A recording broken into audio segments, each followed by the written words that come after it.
اس video میں مضمون lesson from the battle of Uhud کے بقیہ حصے کو مکمل کیا جائے گا۔ جیسا کہ اس میں ہم نے جانا کہ جنگ اوہد میں مکہ سے قریش کے جو لوگ ہیں، جو کفار ہیں، وہ مدینہ کی جانب کو آئے اور انہوں نے مدینہ کا محاصرہ کیا، اور پھر اس کے بعد اوہد کے پہاڑ کے قریب یہ جنگ جو ہے وہ شروع ہوئی۔ پہل تو مسلمانوں کو اس میں کامیابی ملی، لیکن پھر کچھ ایسا واقعہ ہوا کہ رسول اللہ صلی اللہ علیہ وآلہ وسلم کی جو ہدایات تھیں ان کے برخلاف ایک جو دستہ تھا مسلمانوں کا، وہ اپنی جگہ سے ہٹ گیا اور مال غنیمت جو ہے اسے سمیٹنے لگا۔ اس موقع پر خالد بن الولید جو ہیں، جو کہ اس وقت اسلام انہوں نے قبول نہیں کیا تھا، انہوں نے مسلمانوں کی اس کمزوری کو بھانپ لیا اور ان کو اندازہ ہو گیا کہ وہ جو بائیں جانب کا حصہ ہے مسلمان فوج کا، وہاں پر کسی قسم کا بھی کوئی تحفظ موجود نہیں ہے۔ اب آگے پڑھتے ہیں۔ He immediately seized the opportunity to attack the handful of the pickets still at the pass with his cavalry۔ تو انہوں نے فوری طور پر اس موقع سے فائدہ اٹھایا اور ان مٹھی بھر جو وہ محافظ تھے ان پر وہ حملہ آور ہوئے، جو کہ ابھی بھی اس گزرگاہ یا راستے میں موجود تھے، اور انہوں نے اپنی فوج سمیت یعنی ان پر حملہ کیا۔ The pickets fought bravely, but all of them, including Abdullah ibn Jubair, were overpowered and martyred۔ تو وہ جو محافظوں کا ایک گروہ تھا، انہوں نے بہت دلیری کے ساتھ لڑائی کی، مقابلہ کیا دشمن کا، جن میں کہ عبداللہ ابن جبیر بھی شامل تھے، لیکن وہ تمام کے تمام جو ہیں وہاں زیر ہو گئے اور انہیں شہادت نصیب ہوئی۔ خالد ابن الولید captured the pass and attacked the army of the Muslims from the rear۔ خالد ابن ولید جو تھے، انہوں نے وہ جو علاقہ تھا، وہ جو گزرگاہ تھی، راستہ تھا، اس پر قبضہ کر لیا اور پیچھے کی جانب سے مسلمان فوج پر حملہ آور ہو گئے۔ آگے پڑھتے ہیں۔ The رسول صلی اللہ علیہ وآلہ وسلم had given the banner of Islam to Musab ابن عمیر، یعنی رسول اللہ صلی اللہ علیہ وآلہ وسلم نے اسلام کے علم کو یا جھنڈے کو مصعب ابن عمیر کی قیادت میں دیا تھا۔ He was martyred by the enemy and the banner of Islam fell on the ground۔ تو وہ جب دشمن نے انہیں شہید کیا تو وہ جھنڈا یا علم جو تھا وہ زمین پر گر گیا۔ بٹ حضرت علی رضی اللہ تعالیٰ عنہ seized the sacred banner and bore it aloft amidst the storm of battle۔ لیکن حضرت علی نے اس موقع پر، حضرت علی رضی اللہ تعالیٰ عنہ نے اس علم کو فوری طور پر پکڑ لیا اور اسے بلند کیے رکھا اس تمام جنگ کے فساد کے دوران۔ As مصعب resembled the رسول صلی اللہ علیہ وآلہ وسلم in person، جیسے کہ مصعب جو تھے وہ رسول صلی اللہ علیہ وآلہ وسلم سے مماثلت رکھتے تھے ان سے، تو a shout was put up by the enemy that حضرت محمد صلی اللہ رسول اللہ خاتم النبیین صلی اللہ علیہ وآلہ وسلم God forbid was martyred۔ تو لہٰذا چونکہ مصعب جب شہید ہوئے ہیں تو رسول اللہ صلی اللہ علیہ وآلہ وسلم سے چونکہ وہ مماثلت رکھتے تھے، لہٰذا دشمنوں نے یہ افواہ اڑا دی کہ نعوذ باللہ حضرت محمد صلی اللہ علیہ وآلہ وسلم شہید ہو گئے ہیں۔ The morale of the polytheists of Makkah was beefed up by this shout but demoralized Muslim army۔ تو لہٰذا جو مکہ کے کفار تھے ان کا حوصلہ جو ہے اس سے بڑھا، جبکہ اس کی وجہ سے مسلمانوں کی حوصلہ شکنی ہوئی۔ The beloved رسول صلی اللہ علیہ وآلہ وسلم was fighting in the other part of the battlefield، یعنی رسول صلی اللہ علیہ وآلہ وسلم لڑ رہے تھے میدان جنگ کے ایک دوسرے حصے میں، مقابلہ کر رہے تھے یعنی دشمن کا۔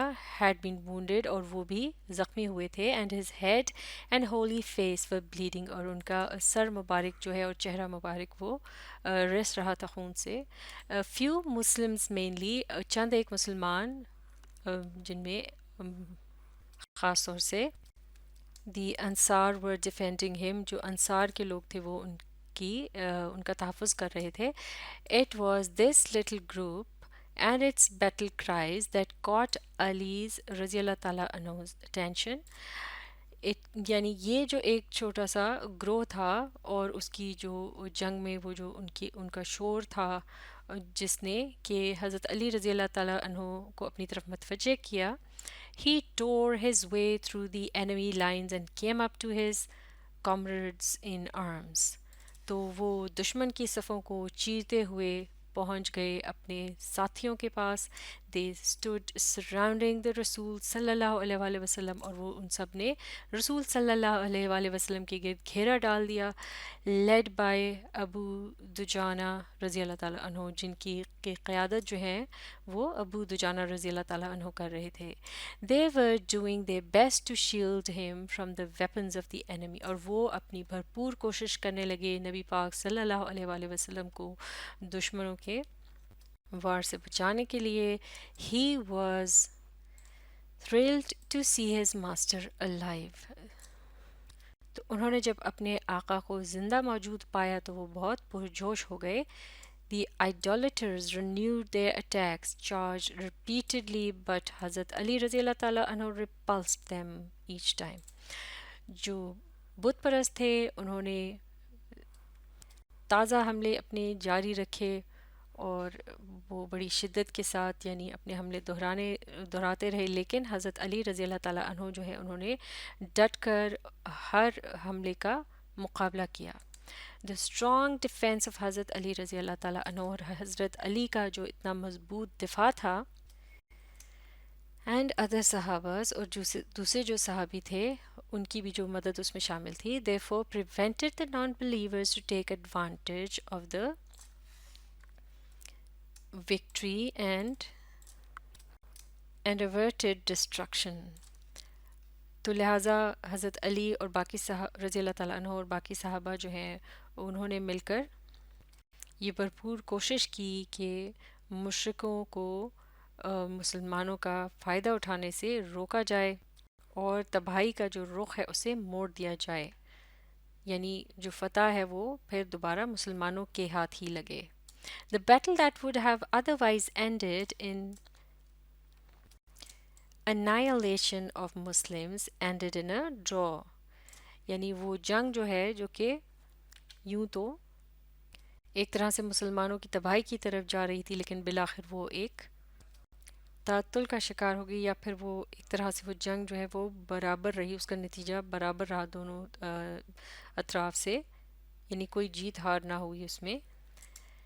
The price for disregarding the commands of the Holy Rasul sallallahu alaihi وآلہ وسلم and negligence of the duty and responsibility by the band of the archers was paid by Muslims with 70 martyrs. یعنی یہ جو اس کی قیمت جو انہیں چکانی پڑی جیسے کہ انہوں نے رسول صلی اللہ علیہ وآلہ وسلم کے احکامات کی حکم عدولی کی تھی اور انہیں نظر انداز کیا تھا اپنی ذمہ داریوں کو، جیسے کہ تیر اندازوں کا جو وہ گروہ تھا اس نے کوتاہی برتی اینڈ پھر یعنی کہ ان کو پھر اس کی تمام مسلمانوں کو اس کی قیمت چکانا پڑی اور 70 جو ہیں افراد مسلمانوں کے شہید ہوئے. اس کے علاوہ سٹریس یعنی دباؤ کا شکار وہ ہوئے، ووز اینڈ گریف، اور یعنی انہیں پریشانی کا سامنا کرنا پڑا اور دکھ کا بھی. This incident is an invaluable lesson for the Muslims never to disobey the Holy Rasul sallallahu alaihi وآلہ وسلم in their lives. تو یہ واقعہ جو ہے وہ ایک قیمتی سبق ہے مسلمانوں کے لیے کہ کبھی بھی انہیں رسول صلی اللہ علیہ وآلہ وسلم کی حکم عدولی نہیں کرنی اپنی زندگیوں میں. تو یہ مضمون یہاں مکمل ہو چکا ہے. اس سے متعلق سوال جواب کو اگلی ویڈیو میں مکمل کریں گے. آپ اس ویڈیو کو ری پلے کیجئے، اس کے ساتھ ساتھ پڑھنے اور سمجھنے کی کوشش جاری رکھیے.